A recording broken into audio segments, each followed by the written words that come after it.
all we need to do. It works.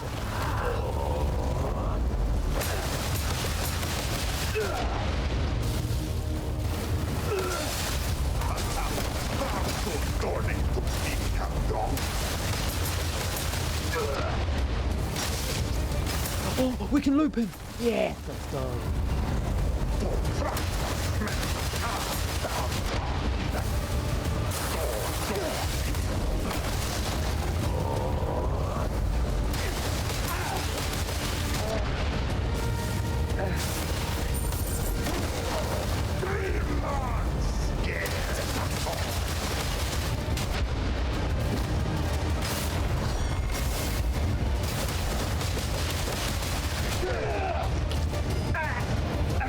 I am generally shocked I don't see more people using what I like to refer to as the deep sea drop, because this has generally transformed how I do boss fights. It has generally transformed my offense, it's generally transformed how I engage certain encounters, and it has made a lot of things very straightforward in terms of how I use hand-to-hand in particular, though this does work with every other weapon. So, how do you do this combination?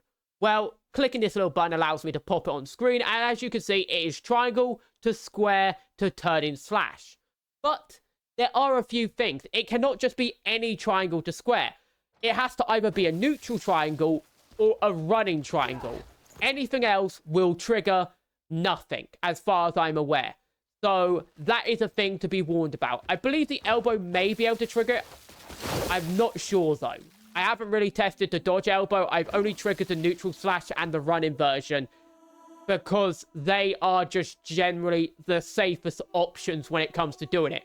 And when you are doing this animation, you will click square during it, and this will activate the unique flying cutter slash stunner.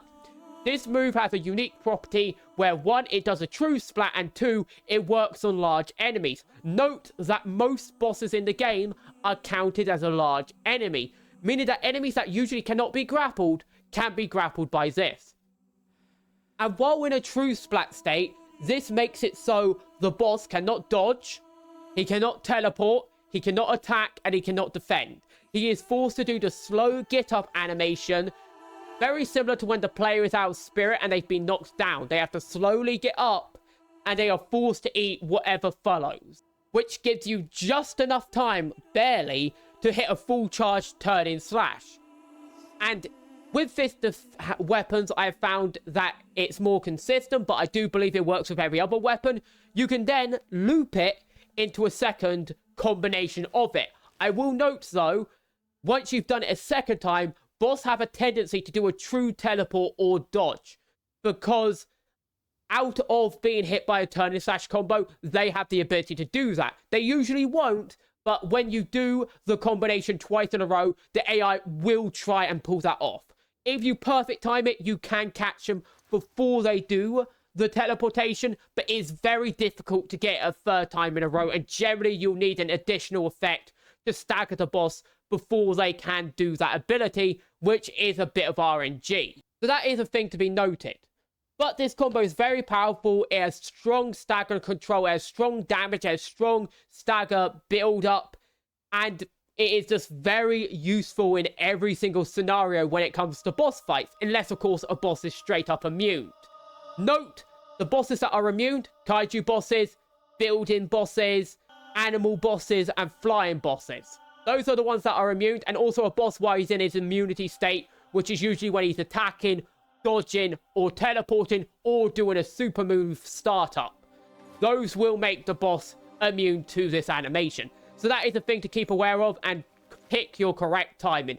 But when you actually have access to this and you actually use it, suddenly the game is transformed in how you play, because you are suddenly just seeking out that particular combo. You are seeking out that particular move because it is just so effective. You can even start up with a heavy against certain bosses, which will allow you to get like 1 or 2 extra hits into the jab, into the grapple, into the turn-in slash. Note that it's a little more difficult to time and can be very risky, since some bosses will hyper armor out of your 2 heavies. But if you perfect time it, it will stagger the boss for 2 heavies and then allow you to hit the combo anyway. But it is quite difficult to time. So there is a lot of nuance when it comes to this. As for boosting up your damage when it comes to using this particular combo, the only things you really need to focus on are generally attack speed and critical. So the armor doesn't really matter too much outside of the Combat God plate gloves, which have the highest attack rate for hand-to-hand. If you are using hand-to-hand, this is what I would recommend. If you are using a weapon, generally just pick whatever weapon you like. It doesn't matter. And of course, this also comes with the bonus of increased damage with consecutive attacks, which in my opinion is a very underrated ability and can boost up your damage to incredible levels, especially with critical on top of that and attack speed. And in addition, the turn-in slash full charge of hand-to-hand when you perfect land it does a rapid fire combo. Each individual hit also counts towards the counter. That is a thing to keep note of. As for skills, the only things you really need to focus on are unarmed combat, grappling, armed combat, and turn-in slash. Everything else up here, you can pick whatever you want. As for health, the only thing you need to focus on is imbue element, 1 point. And then whatever element you prefer. It could be frost, it could be lightning, it could be fire. As for spirit, you only need to get focus, 1 point. And spirit, however high you can get this to get the maximum amount of spirit you have available. And that's it. This is actually a really straightforward combo. And it's really effective. And I feel like more people should be using this combo. More people should be using this technique because it really does change how you engage with bosses and makes them so much easier to deal with, since now you have an easier way to guarantee your turn-in slash.